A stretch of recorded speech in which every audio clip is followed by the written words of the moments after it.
Happy day! Welcome to our ATC video today. At ang topic po natin ngayon ay BIR Audit Investigation during the ECQ or Enhanced Community Quarantine and the MECQ periods. Okay? Para po ito sa mga taxpayers or mga entrepreneurs o mga business establishments under po ng areas covered by ECQ and MECQ, lalong-lalo na po yung mga nasa NCR or National Capital Region or Manila and Bataan. Okay? And other areas po in the Philippines covered by ECQ and MECQ. So, we strongly recommend po sa mga nagbi-business, existing business na hindi pa register sa BIR at yung mga mag-i-start pa lang ng kanilang business, strongly recommend register po your business in the Bureau of Internal Revenue. Yung registration naman sa BIR, hindi naman ibig sabihin magbabayad ka ng malaking buwis. Okay? So, you must, if you do not know the tax compliance under po ng pinapatupad po ng Bureau of Internal Revenue through our 1997 National Internal Revenue Code as amended, kumausap po kayo ng competent accountant, competent tax lawyer, competent bookkeeper, para magbigyan kayo ng advice ano ba yung mga papasukin yung mga transactions at ano yung mga tax consequences. Kasi baka mabigla kayo, ito yung kinita nyo, ito pala yung babayaran yung buwis na malaki. Okay?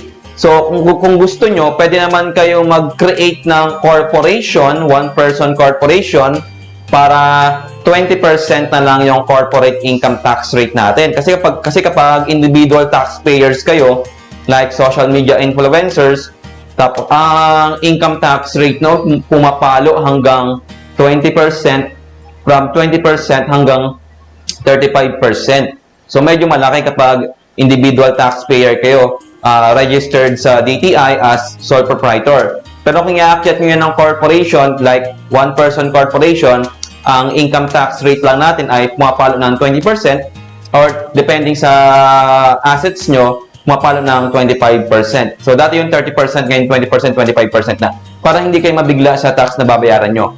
Then, the percentage tax natin ay 1% na lang hanggang June 30, 2023. Okay? So, mas maganda na po legit yung ating business para maiwasan natin yung future problem sa Bureau of Internal Revenue. And after registration po sa BIR, makakakuha po kayo ng ganitong Certificate of Registration or COR. Meron po siyang number sa upper left corner. Tingnan niyo po. BIR Form number 2303. Kaya pag sinabi po sa practice na BIR Form number 2303, ito po yung parehas lang din yun. Certificate of Registration sa BIR, katunayan na nakapag-register na kayo sa Bureau of Internal Revenue, your business, your practice of profession, your small business, your online business. Ito po. Nandiyan po yung TIN natin, taxpayer name, registered address, registered tax type, line of business, and yung ating trade name. Nandiyan po lahat yung mga details na yan. Okay? And aside from the certificate of registration, mabibigyan din po tayo nitong BIR as per receipt na kulay green na, dati siyang kulay pula. So, dapat po yan nakapaskil dun sa ating registered place of business. Pati po itong COR, dapat po nakapaskil doon sa ating registered place of business. Okay? Then, aside from registration, malamang, meron tayong tinatawag na tax compliance. At yung tax compliance natin, yun yung filing and paying, if any, of different taxes na applicable sa atin. Kasi hindi naman lahat applicable eh. So, normal dyan, yung income tax, yung ating business tax. Ang business tax ay nahahati sa dalawa. Value-added tax and percentage tax, and the annual registration fee. Kung meron kayong empleyado, withholding tax compensation. Kung meron kayong binabayarang income, subject to expanded withholding tax expanded. So, sa una lang yan nakakalito. So, kung ayaw nyong harapin yung tax compliance nyo, pwede kayong mag-hire ng trustworthy and competent accountant or bookkeeper po. Okay? May retainer's fee lang kayo na babayaran. Depende na yan sa agreement ninyo. Okay? So, itong topic natin ay under po na, para po ito sa mga taxpayer na may existing or ongoing BIR Audit Investigation as of August 6, 2021. because nag-start yung ECQ and MECQ sa NCR and other areas August 6, 2021. At kakababa lang po ng news ngayon, yung ECQ sa NCR ay in-extend hanggang August 31 pero MECQ siya.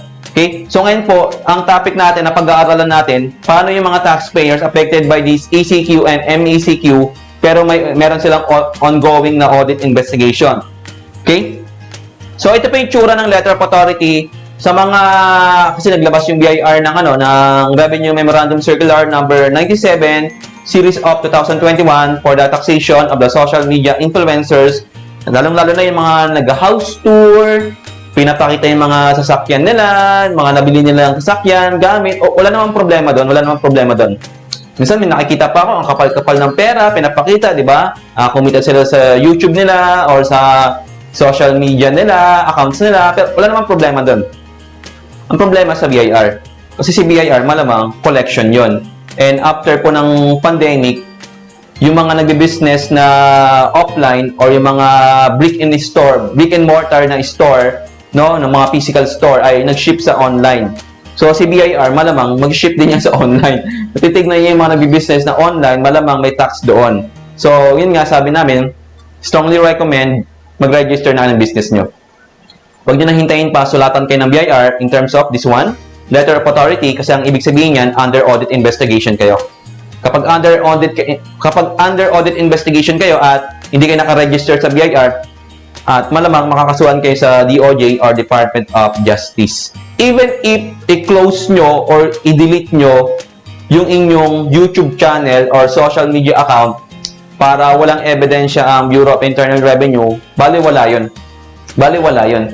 Kasi hindi naman magre-rely or magbabase si BIR ng audit investigation niya sa social media account nyo or sa YouTube channel account nyo. Magbabase siya doon sa documentary evidence for proof of your income na na-receive nyo. So, saan nyo makukuha yun? Malamang sa mga foreign countries. Foreign countries kung saan nandoon yung mga tech companies na nagbabayad sa social media influencers or mga vloggers ng income na na-earned nila. So, hindi lusot yun sa BIR yung tinanggal nyo yung YouTube channel or social media account nyo. Hindi siya magbabase doon. Hindi siya magbabase sa documentary evidence na manggagaling sa foreign countries. Okay? So, pag naka-receive kayo niyan, yun nga, kabahan na kayo. Lalo na kung hindi nyo alam pa na yung gagawin nyo. So, hindi po namin kayo tinatakot dito. Okay? So, yun nga, ine-educate namin kayo. So, kung nakatanggap kayo or meron kayong existing na audit investigation from the Bureau of Internal Revenue, magsisimula ang audit investigation ng BIR from the issuance of this one, letter of authority, wala nang iba. Okay? So, kung walang letter of authority, hindi kayo pwedeng i-audit. Tandaan nyo yan. Hindi kayo pwedeng i-audit kung wala kayong letter of authority na na-receive. Okay? So, pag-receive ng letter of authority, may mga deadlines na yan. Like, yung submission of your books of accounts and other accounting records, 10 days lang yon. Yung first notice and second and final notice, 10 days lang din yon. Yung notice of discrepancy, 30 days. Preliminary assessment notice, 15 days. Formal letter of demand, final assessment notice, 30 days.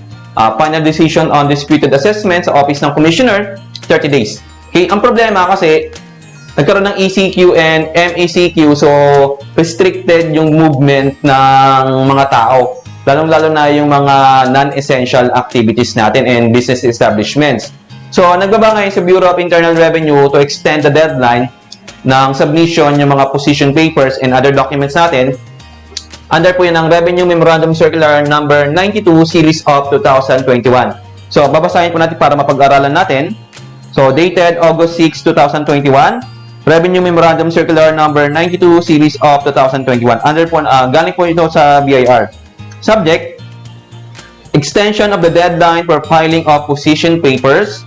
Kasi kapag pag under audit investigation ka, may mga position papers tayo na isinasubmit sa BIR, lalo na kung disagree ka dun sa assessment or mali yung audit sa'yo, maling assessment, so hindi mo siya pinoprotest verbally, hindi mo kailangan pumunta sa BIR office para i-defend mo yung sarili mo or ipaliwanag mo yung side mo. ginagawa yun through written position paper or written protest. Position papers, replies, protests, documents, and other similar letters and correspondences in relation to the ongoing BIR audit investigation and filing of VAT refund with the VAT credit audit investigation due to the declaration of the enhanced community quarantine and modified ECQ in the National Capital Region and other areas of the country. Minsan nga napapaisip ako, buti na lang yung Accounting Tutorial Center wala sa NCR kasi yung bugbog yung NCR. Pati yung mga kalapit na probinsya, bugbog lagi kasi if I'm not mistaken, this is part 3 na. Part 3 na ng ECQ sa kanila. Part 3 ng ECQ and MECQ. So, limited yung paglabas ng mga tao, limited din yung mga business na nag-ooperate or bukas. Kaya lugi ang negosyo. Walang customers, walang sales, wala tayong cash na gagamitin pang operate ng ating business. Okay? To all internal revenue officers and others concerned, so hindi naman tayo internal revenue officers, so maging others concerned tayo. Others concerned. Okay? Wag lang basta others na walang pakialam sa taxation, lalo na kung nagbi-business ka. Maging others concerned tayo, mas maganda nang may alam ka kesa wala. First paragraph. This circular is being issued in order to provide relief, not goods, not goods, kundi extension lang. Relief to taxpayers in relation to the current surge in the COVID-19 cases, prompting the government to impose enhanced community quarantine and modified ECQ in the National Capital Region and other areas of the country, thereby restricting movement within these areas. Ang nag-declare kasi ng ECQ tsaka MECQ, yung mga quarantine na classifications natin, ay yung IATF. So, meron silang resolution number 130A dated July 29, 2021 and resolution number 131 dated August 5, 2021. Para po ito sa declaration ng quarantine classification, ECQ tsaka MECQ sa mga areas under NCR and affected areas within the country. Thus, the deadline for filing of the following papers, letters, and documents falling due on August 6, 2021. So, dapat itong extension na pinag-uusapan natin ay yung original deadline ay nag-fall on August 6, 2021 and during the ECQ and MECQ natin. Kasi kung ang deadline mo for the filing of the protest against your assessment ay August 5 and before, okay, o prior, hindi sakop o hindi coverage ng RMC 92/2021 yung extension. So, dapat nag-fall yung deadline ng position paper mo, submission of books of accounts and other accounting records ng August 6, 2021 and during the ECQ and MECQ, including the extensions thereof. Kasi yun nga, na-extend originally August 6, 2021 to August 20, 2021. Pero ngayon, ang balita ko na extend hanggang August 31, 2021.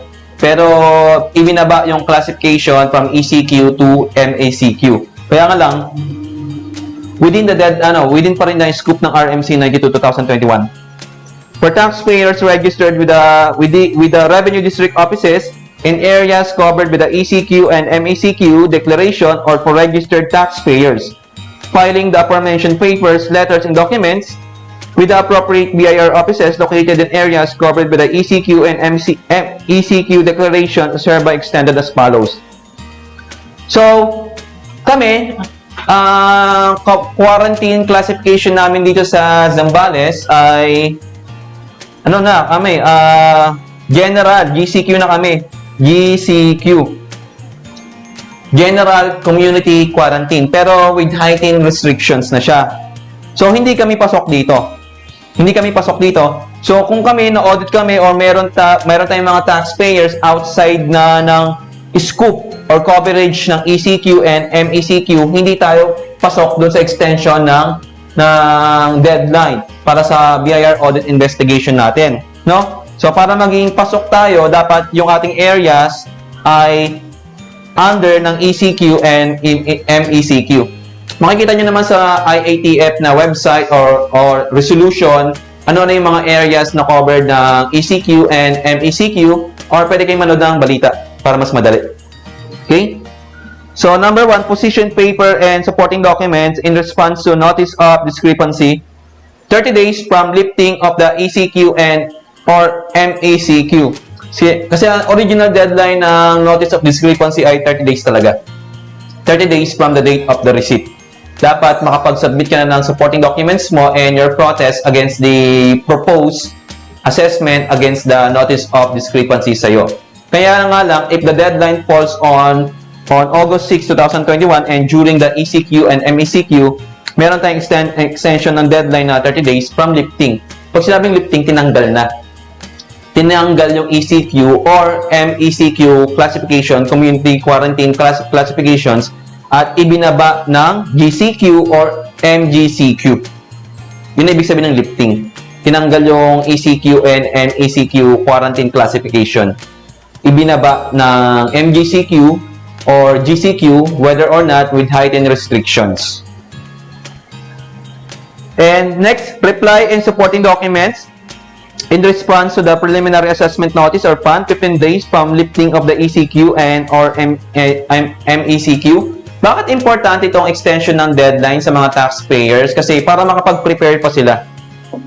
Para makapag-prepare pa tayo sa submission ng ating protest at yung ating mga supporting documents na naiwanan sa opisina, hindi natin mabalikan kasi nga hindi naman essential yung ating business establishment, so hindi tayo makabalik dun sa ating opisina. Okay?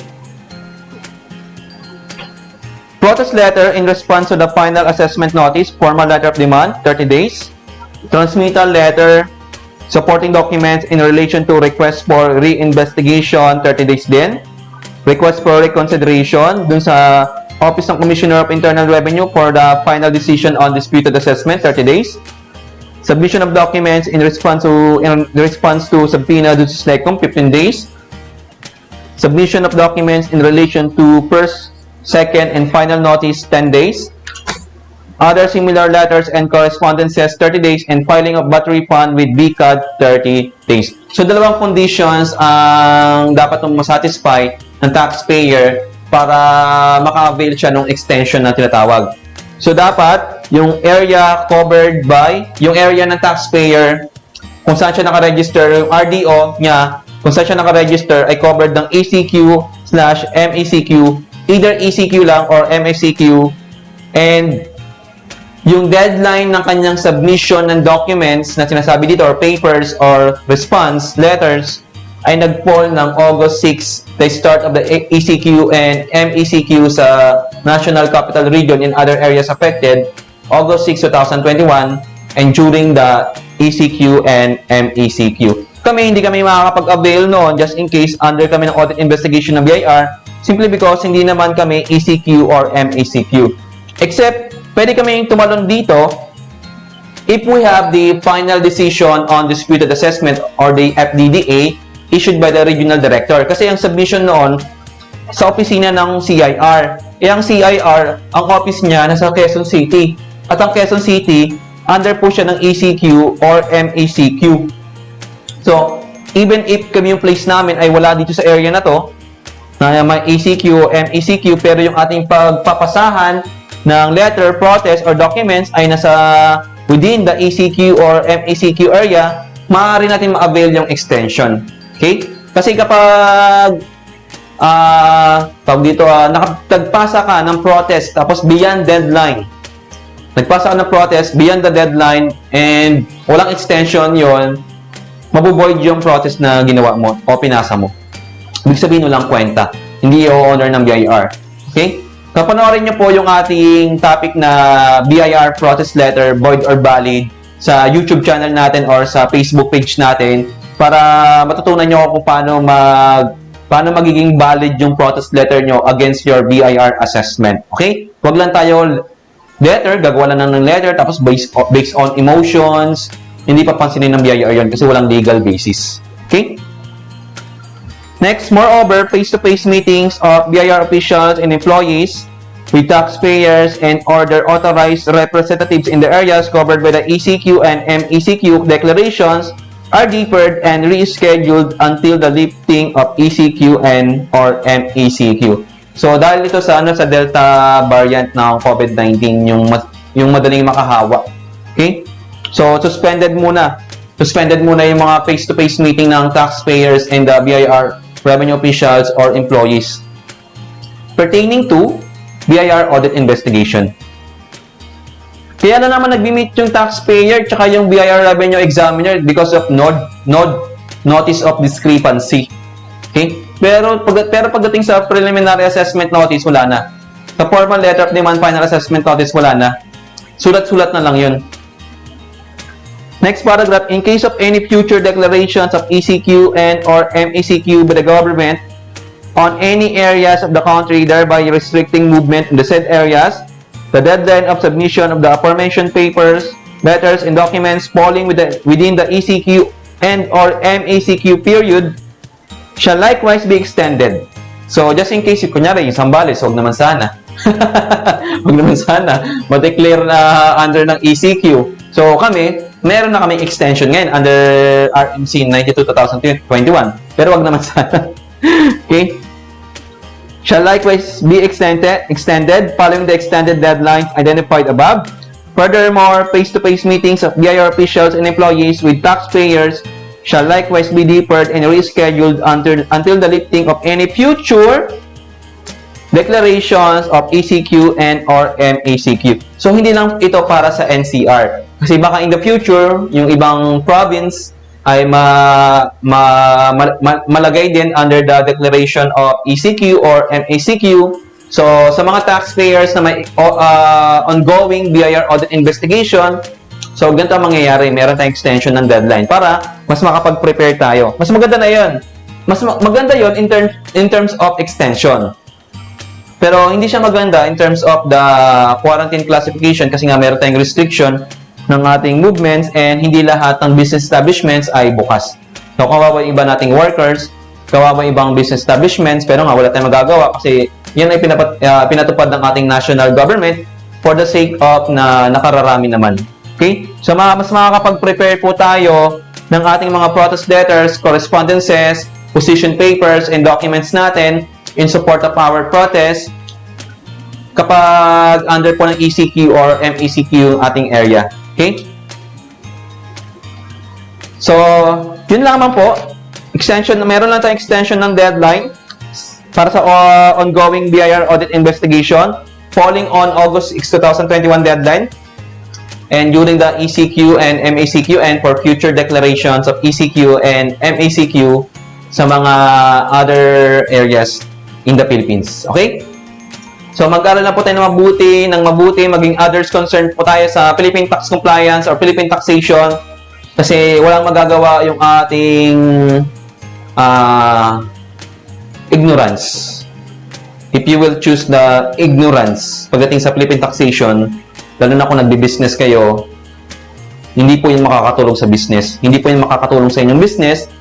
Datapwat, subalit, magiging negative pa yung impact niya sa ating business kasi hindi natin alam, puro na pala tayo violations. So, tad-tad tayo ng penalty. Yung mga iba't ibang reportorial requirements, hindi natin napapasa, magkakaroon tayo ng penalty ngayon. Okay? So, yung ibang taxpayer na nakakausap namin, nadi-discourage magnegosyo kasi puro na o tad-tad sila ng penalty. Okay? So, may iwasan naman yon through educating ourselves and also our company. Okay? By educating yung ating mga staff na responsible sa preparation ng ating tax returns, financial statement, or kung may audit. Okay? Makakapag-aral na po tayo anytime para maiwasan din natin itong mga letters na to. Pero itong mga letters na to sa BIR, in my own experience, even if makapag-comply ka 100%, no? Maaring masulatan ka ng BIR. Okay? Isa sa mga sulat nga na dapat na marireceive mo, yung letter of authority. Okay? And other letters stating that you have the alleged violations and with the request of correcting your violation and the payment of the penalty. Pero hindi naman lahat na alleged violation ng BIR against the taxpayer ay tama. So kung educated kayo, makikita nyo kung tama ba yun or mali. At ano yung remedy nyo. Para maiwasan na po natin yung takot na nararamdaman ng taxpayer sa Bureau of Internal Revenue simply because we do not know the Philippine tax compliance. Okay? So, problem solved. Maraming salamat po sa inyong lahat. Sana po marami kayong natutunan sa ating pag-aaral ngayon, the BIR Audit Investigation during the ECQ and MECQ. At mag-iingat po tayo palagi, mag-exercise, kumain ng mga masusustansyang pagkain para maiwasan natin yung sakit natin, okay? At ma-boost yung ating immune system. We would like to invite you to our online education. Makakapag-aral na po tayo anytime, anywhere, basta po meron tayong internet connection, meron tayong laptop, computer, tablet, or cellphone po, basta meron tayong internet din, and our device, makakapag-aral na po tayo anytime, anywhere ng ating Philippine tax compliance, lalong-lalo na po sa mga taxpayers na may ongoing po na audit investigation. Meron po kaming RWB book para sa inyo, this one. Nandito po yung lecture natin ng BIR Tax Audit Investigation from Letter of Authority hanggang Final Decision on Disputed Assessment. So, ito yung pinakamakapal naming libro, more than 600 pages. Meron din tayo dito mga Supreme Court Decision, Court of Tax Appeals Decision, yung mga applicable BIR Revenue Assurances, actual na assessment notices, and templates for the Letter of Authority. So, hindi nyo kailangan basahin ito para pag-aralan kasi kahit na marunong kayo magbasa ng salitang Ingles, hindi nyo rin maiintindihan yung ibang lingwahe dito sa ating pag-aaralan kasi very technical yung mga terms or maraming jargon na hindi natin maintindihan. Lalo na kung laki sa field ng accountancy or taxation. Okay? So, ang gagawin po natin, meron tayong online tutorial videos exclusive lang para sa inyo, sa ating mga RWB Book Owners. Series yan, more than 20 yan, to explain step by step yung contents ng ating libro. From Letter of Authority hanggang Final Decision on Disputed Assessment. Kasama na rin po sa discussion this one. Ito, Letter of Authority. Anong gagawin nyo pag naka-receive kayo ng Letter of Authority? Pupunta ba sa hospital? Kasi sumakat yung ulo nyo. Wala hindi ganon. So, you have to comply dito sa Letter of Authority. Pero, by submission of your books of accounts and other accounting records. Yung ibang ginagawa, pumupunta kagad doon sa BIR, Revenue Official, or Employee, or Examiner, na nagbigay dito ng LOA, o yung pinangalanan dito sa LOA, para makipag-settle na kaagad. Wala ka pang isi-settle dyan kasi audit pa lang yan. Authority pa lang yan. Authority pa lang. Mag-audit pa lang yung revenue examiner. So, wala ka pang babayaran dyan. Okay? Ito yung checklist of the requirements kung saan hinihingi sa atin yung iba't ibang mga books of accounts and other accounting records. Ang problema dito, kung unregistered yung business nyo at malamang unregistered yung business nyo, wala kayong books of accounts and other accounting records, wala kayong may ibibigay. So, therefore, red flag yan ng tax evasion case. Red flag yan ng tax evasion case.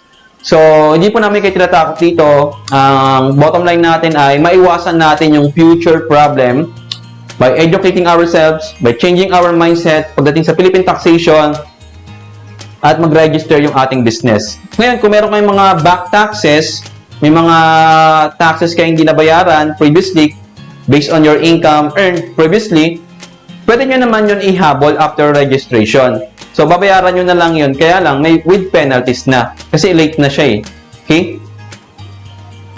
Tsaka yung mga kliyente nyo, kunyari, hinire kayo sa advertising agency o gumawa ng isang advertising or ads.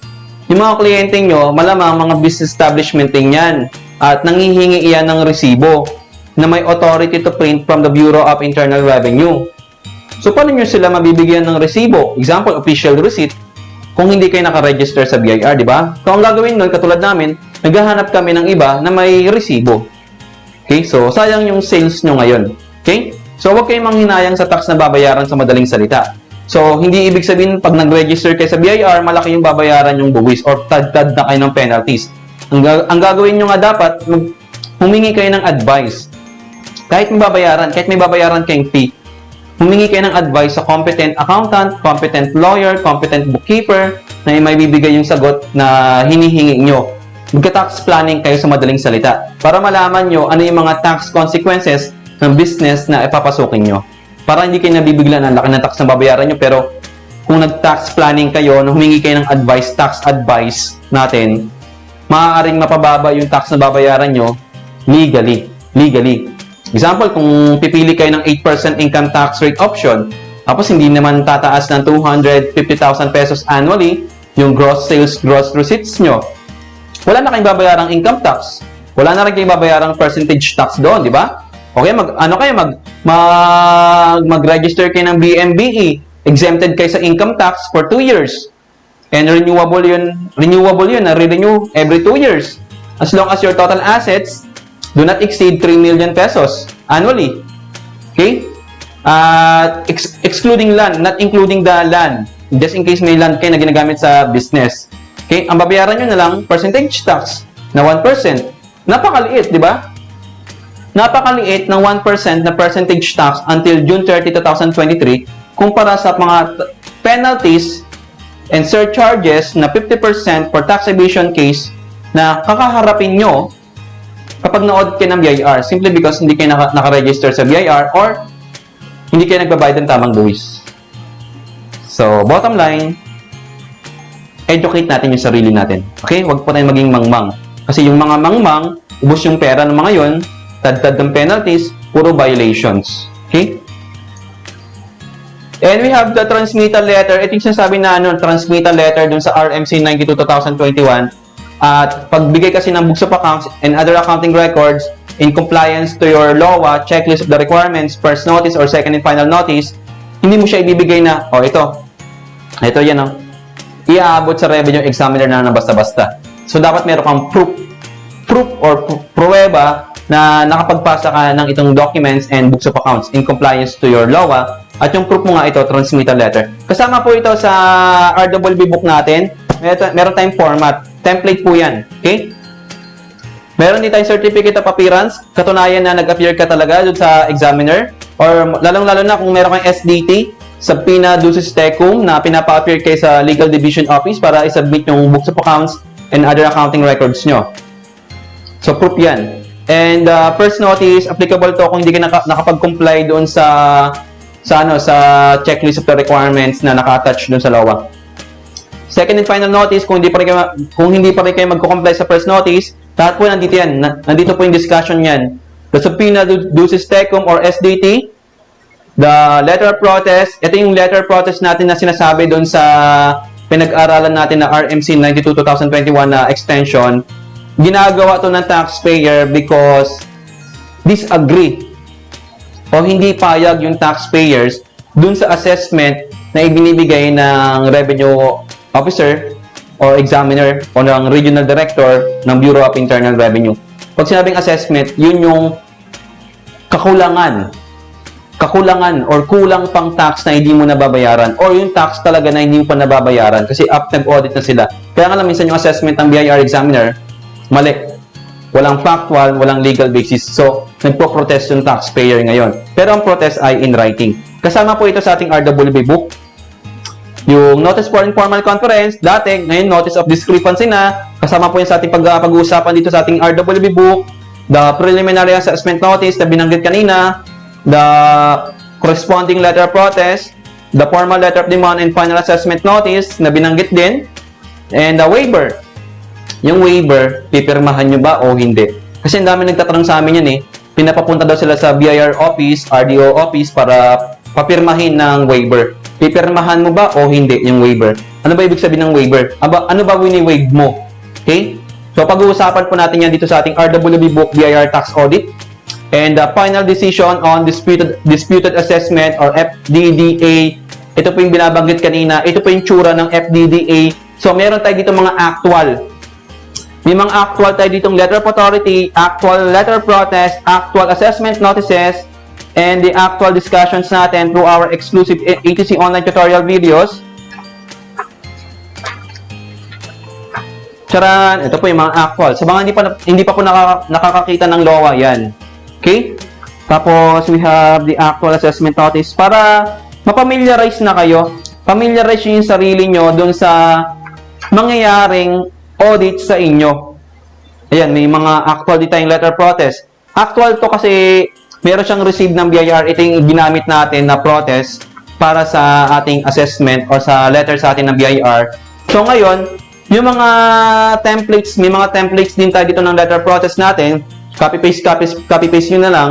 Lalo na kung no law 1, no audit natin. Meron tayong template nun, no law 1, no audit. Kung parehas lang tayo ng case, pwede nyo i-copy-paste yung letter process natin, yung mga applicable na legal provisions, tapos edit-edit na lang tayo. Okay, edit-edit na lang. Do not just copy-paste, but edit-edit na lang.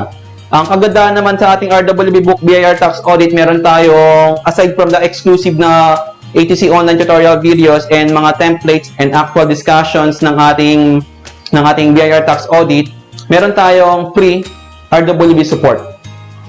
So, pwede kayong tumawag sa amin, mag-chat sa Facebook page, mag-text, mag-email, para sa concern nyo about your BIR Tax Audit and yung na-drop nyo na letter protest, pwede naming i-review for reconsideration, recommendation kung idadagdag ba o may tatanggalin pa dun sa ginawa niyang protest letter. Okay, after studying our RWB book, BIR Tax Audit, applicable din po ito para sa mga wala pa na gustong matuto ano ba yung BIR Tax Audit natin, yung actual.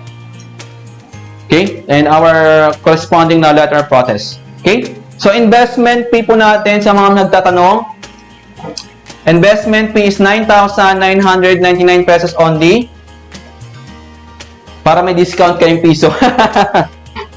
Free delivery tayo. Free delivery within the Philippines. Our private courier is the LBC natin. Free delivery po tayo within the Philippines. Kasama na po dito yung ating RWB book, yung mga templates ng ating letter of protest, and exclusive na online tutorial videos. Package na po lahat yun. Package niya. Free delivery tayo within the Philippines. May kasama po itong RWB book, RWB na certificate. Bawat RWB book meron tayong certificate of RWB book owner, may ballpen, and may bookmark. Yun yung package natin dito. Ang maganda nga dito sa ating RWB books ay free consultation or free RWB support. Okay?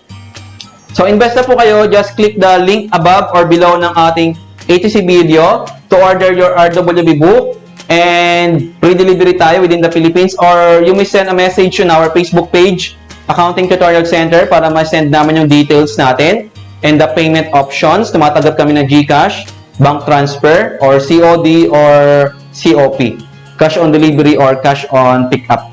Okay? Order na po kayo para makapag-aral po kayo anytime, anywhere, basta meron kayong internet connection para ma-access nyo yung ating exclusive na online tutorial videos. Sa mga VAT registered taxpayers naman dyan, para matuto kayo kung paano mag-record ng transactions nyo sa books of accounts. Meron po kaming RWB book, VAT Bookkeeping for Seller of Goods, Entrepreneurs. Matututunan nyo na po dito paano mag-record ng transactions nyo, iba't ibang transactions sa ating books of accounts. Meron po tayong anim po ito na books of accounts na ibibigay po namin sa inyo. Package na po ito. Yan. 6 po yan. Meron tayong general ledger na nginat-ngat ng miming namin, pero hindi naman ito yung bibigay namin sa inyo. Ano na to, sample lang. General ledger, the cash disbursements journal, the cash receipts journal, CRJ, the general journal, and the subsidiary sales journal, yung required, and the subsidiary purchase journal. 6 po siya. At ito po yung mga sample na books of accounts na gagamitin natin for our training purposes, educational purposes, para matutunan po natin kung paano mag-record ng iba't ibang transactions ng business sa ating books of accounts. Kasi minsan ang books of accounts ng ibang VAT registered taxpayers, 2 lang. Mali po yun. Mali yun. Kulang. Kasi ito, required siya, pero hindi lang ito. Hindi lang subsidiary sales, hindi lang subsidiary purchase journals. Meron pang ibang books of accounts na kailangan gamitin sa pag-record ng transactions in our books of accounts. At yun po ang ituturo namin sa inyo. Okay? So, itong RWB book natin, meron na po siyang laman na mga sample na resibo na gagamitin natin sa pag-record ng transactions in our books of accounts. Hindi siya yung sa academic na listahan ng transactions na napag-aralan namin. Hindi ganon. Kasi sa actual ay mga resibo. And mga iba't ibang expenses, yan, mga iba't ibang expenses na gagamitin din po natin sa pag-record ng transactions sa ating books of accounts. So, learning by doing and actual siya. Meron po tayo dito mga legal basis din. Yan, mga legal basis. Mga legal basis po yung discussions natin ng bookkeeping. Ano ba yung mga legal basis? Kasi pag tinax map kayo or in-audit kayo ng BIR, nagre-rely yon sa tax code natin and other applicable BIR revenue issuance. So, yun ang ginagamit din natin sa pagtuturo ng VAT bookkeeping for seller goods in other RWB books natin. Kasi yun naman talaga ang ini-implement ng Bureau of Internal Revenue. Hindi siya based on accounting standard. Okay? Based on tax code natin. So, investment fee po natin for our RWB book, VAT bookkeeping for seller goods. Meron din po itong exclusive na online tutorial videos. Marami. Meron tayong mga foundations muna, accounting equation, rules of debit and credit, and the elements of the financial statement, common mistake in your registration of the books of accounts, pag-i-issue ng resibo, nandito rin po yan. Okay? Before po yung actual recording natin, we have investment fee 6,499 pesos only. Pero may discount po tayong 500 pesos. So, 5,999 na lang. Free delivery po pa rin within the Philippines. Free delivery po within the Philippines. So, pagka-receive nyo ng RWB book natin, pipicturean nyo lang yung book number sa loob or yung RWB book number na tinatawag namin or parang barcode. Yun po yung password para ma-access nyo yung mga exclusive nating ATC online tutorial videos. So, hindi siya basta-basta ma-access ng iba. Yung platform na gagamitin natin ay Vimeo. Hindi po YouTube. Hindi po Facebook, kundi Vimeo. Vimeo yung ating platform na gagamitin for the streaming or watching of your exclusive ATC online tutorial videos. Okay? Invest na po kayo sa education nyo, lalong-lalo na kung stay at home kayo or work from home, makakapag-aral na po tayo anytime, anywhere. And para naman po sa mga seller of service, VAT registered taxpayers who are VAT seller of service entrepreneurs. So, matututunan na po natin kung paano mag-register ng mga transactions natin in our books of accounts para po sa mga VAT registered taxpayers. Meron po tayong subsidiaries purchase journal. Anim pa rin po siya, anim pa rin. Subsidiary sales journal. Kaya kung kulang yung books of accounts nyo, base dun sa ating pinag-aralan, so ang remedy doon, katulad ng iba nating students na kulang pala yung kanilang books of accounts, ang remedy, mag-apply ka ng additional books of accounts sa RDO mo using the BIR form number 1905. Yung may revision date na 2018 edition. And yung iba, ang sabi, sir, hinahanap sa amin yung old na books of accounts. Mali yun. Kasi yung old books of accounts ay hindi requirement, not a requirement para sa registration or renewal ng bagong set ng manual books of accounts nyo. Pinag-aaralan din po natin dito yung mga common mistake na ginagawa ng ibang taxpayer. Kaya nape-penalize sila. Pero in the first place, dapat wala silang penalty. Okay? So, we have general journal. Pang-apat is cash receipts journal. Pang-lima, cash disbursements journal or CDJ. And the general ledger. So, anim po ito. Package na po ito sa ating RWB book, VAT bookkeeping for seller of service. Meron po tayong certificate of RWB book owner. May ballpen, may educational bookmark. And pre-delivery tayo within the Philippines pa rin. Investment fee is 5,999 na lang. Net of 500 pesos na discount. For the first 100 na RWB book owners natin. So, avail na po kayo. Mag-mine na kayo. And just click the link to order na link above or below ng ating ATC video. Or you may message inquiry sa ating Facebook page, Accounting Tutorial Center, para mabigay namin sa inyo yung details ng ating iba't ibang RWB books and packages. Kasi kapag mag-avail kayo ng 2 or more na RWB books, meron po tayong mga discount packages. Okay? Avail na po kayo.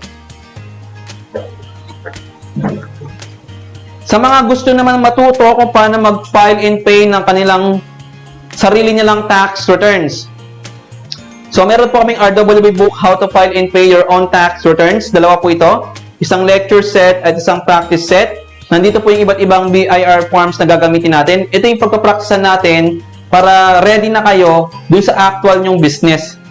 Hindi yung actual nyong business ang pagpapracticean nyo. Malamang pag yun ang pinagpracticean nyo, puro na tayo penalties doon.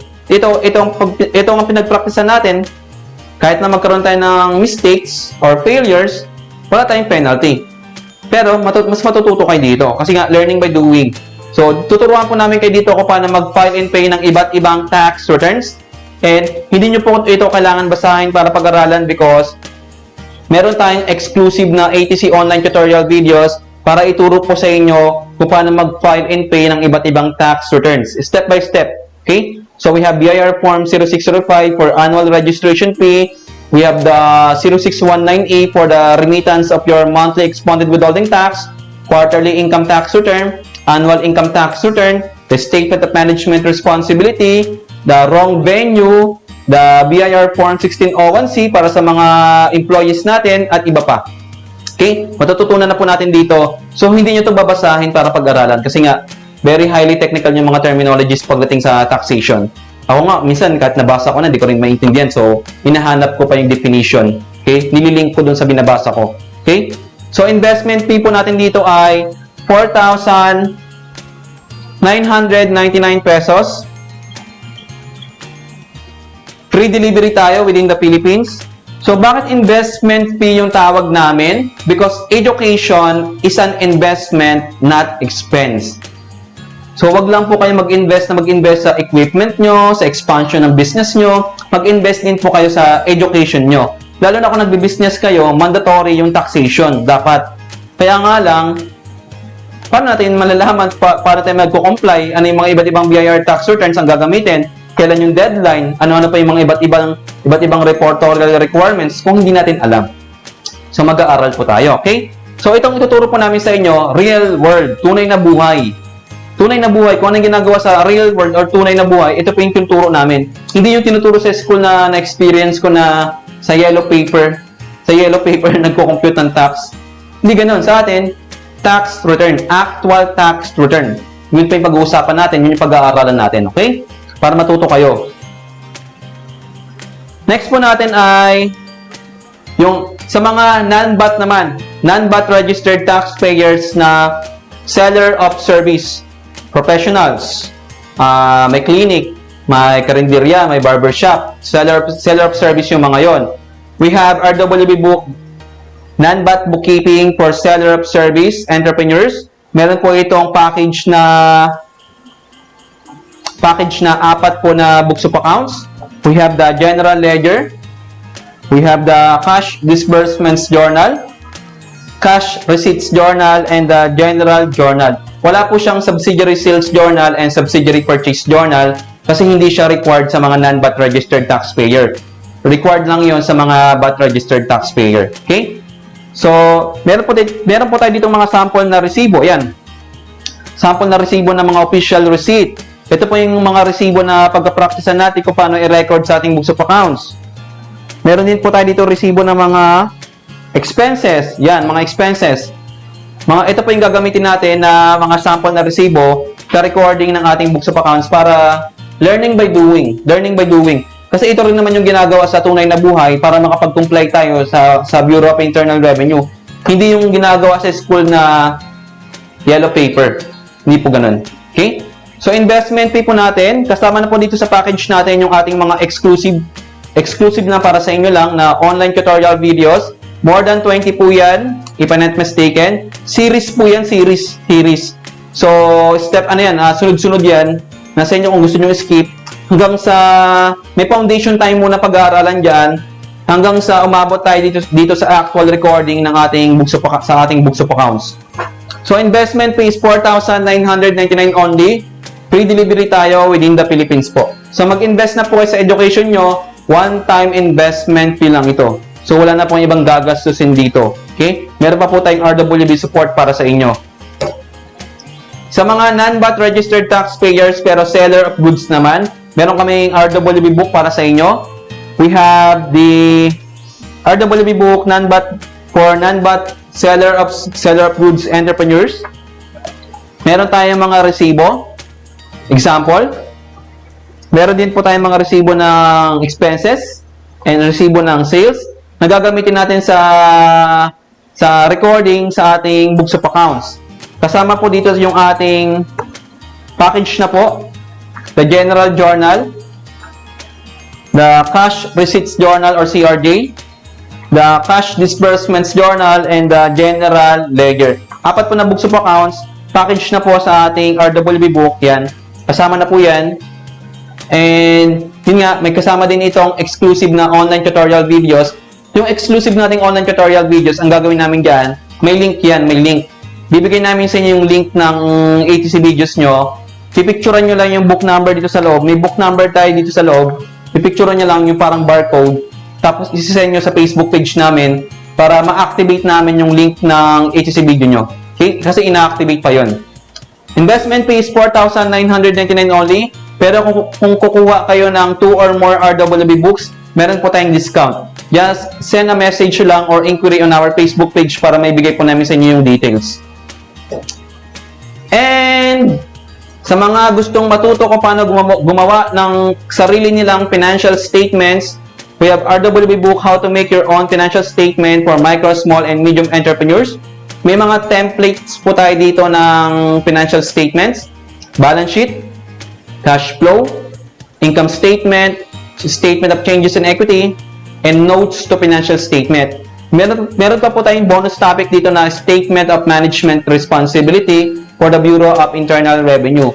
So, tuturuan po namin kayo through our exclusive ATC online tutorial videos kung paano po gumawa ng financial statements nyo. May template na tayo dito, may data na rin tayong gagamitin. So, copy-paste na lang tayo. So, before copy-paste, malamang pag-aralan muna natin siya through our exclusive na online tutorial videos. So, hindi nyo kailangan basahin ito para pag-aralan. Okay? So, we will explain this through our online tutorial videos. Investment fee is 4,999 only. Meron tayong discount na 500 pesos. So, 4,499 na lang siya. Avail na po kayo. Free delivery po tayo within the Philippines. Para matuto po kayo ng financial statements natin. And our RWB book na Train Law, para matuto po kayo ng iba't ibang tax updates under our Train Law. We have investment fee na 4,999 only. Free delivery tayo within the Philippines and we have discount na 500 pesos. Message lang po sa Facebook page natin or click nyo po yung link below or above ng ating ATC video para makita nyo po yung mga available nating RWB books at makapag-order kayo online. Okay?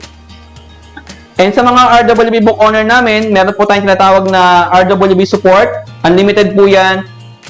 Pwede po kayo mag-raise ng questions on our Facebook page, on our email, text, or kung masyadong mahaba, kung masyadong mahaba, call. Tawag po tayo. Okay? Nakasave naman yung mga contact numbers nyo sa amin. So, pwede kayong tumawag sa amin, ma-identify naman namin kayo. Free RWB support na yun. Just in case you have problems with your tax compliance or your tax audit and wala kayong babayaran doon. Kasama din sa ating support. Unlimited po yan. Available yung ating cash on delivery or COD through LBC. Bayaran nyo na lang yung RWB books nyo pag na-receive nyo na. O kaya cash on pick up.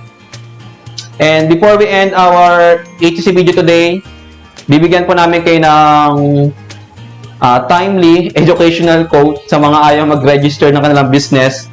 Change your mind and you will change your life. Huwag nyo pong isipin na yung tax ay panira ng ating negosyo, whether online or offline, o ipapahamak tayo niyan in the future. Isipin niyo po yung tax ay makakatulong sa ating business para lumago pa. So instead of allowing the tax to destroy our business, use the tax to help our business to grow. Paano nyo gagawin yon? Baguhin natin yung mindset natin. Okay? From being burden yung ating tax compliance to para makatulong sa ating business at sa ibang tao by paying our taxes correctly. Kaya nga lang, paano natin malalaman ano ba yung tamang tax returns ang gagamitin, deadlines, and other tax compliances kung hindi natin alam. Kung hindi natin alam. So, dapat po, pag-aralan natin siya. Dito naman po sa ATC Accounting Tutorial Center, hindi po namin kailangan yung college degree holder, hindi namin kailangan yung high school graduate, hindi namin kailangan yung elementary graduate. Ang kailangan po namin dito ay willingness to learn. As long as you are willing to learn, okay, matututo po tayo. Ang explanation naman natin ay Taglish eh, but mostly Tagalog eh. Okay? Change your mind and you will change your life. So, this is our Facebook page, Accounting Tutorial Center. Please send your questions or inquiries or yung ating questions about our RWB Books. Dito nyo po send yung question nyo sa ating Facebook page, Accounting Tutorial Center. And this is our Facebook group, Real World Bookkeeping. Join na po kayo. Our YouTube channel. Kung pinapanood nyo po kami sa aming YouTube channel, please do not forget to subscribe now and hit the notification bell para po sa future updates natin. Kung nagustuhan nyo naman yung video natin, please like our HTC video. Kung hindi nyo naman nagustuhan, dislike nyo, okay na po sa amin. Okay? So, this is our Vimeo account. Ito po yung platform na gagamitin natin para sa exclusive na HTC online tutorial videos natin. Okay? Our Instagram, Twitter and Instagram, please follow us on our social media account, Accounting Tutorial Center. Okay? And if you have further questions, inquiries, or recommendations, please send your questions po sa ating Facebook page, Accounting Tutorial Center. So, mag-i-inquire po about our RWB Books, you may call us. May contact number po tayo sa description ng ating HTC video. Tingnan nyo na lang po, okay? Maraming salamat po sa inyo lahat. Sa mga hindi pa po nakakakilala sa akin, okay lang. My name is Mark Jordan Bumagat, your RWB teacher, na lagi po nagsasabing, be educated po and you will be empowered. Maraming salamat po sa inyo lahat. See you po sa mga, kita-kits po tayo sa mga next topics natin at sa mga students namin, existing, mag-aaral na po tayo anytime, anywhere. Access nyo lang po yung exclusive yung HTC online tutorial videos. Panoorin nyo kung anong gusto nyo lang pag-aralan. Okay? Wala namang pilitan yun. Kunyari, gusto nyo pag-aralan yung letter of authority, pwede naman yun. Okay, yung preliminary assessment notice, pwede naman yun. Click nyo lang yung mga series ng ating HTC videos. Okay? Order na po kayo ng RWB book nyo para makapag-aral na po kayo anytime, anywhere. Okay? Bye-bye!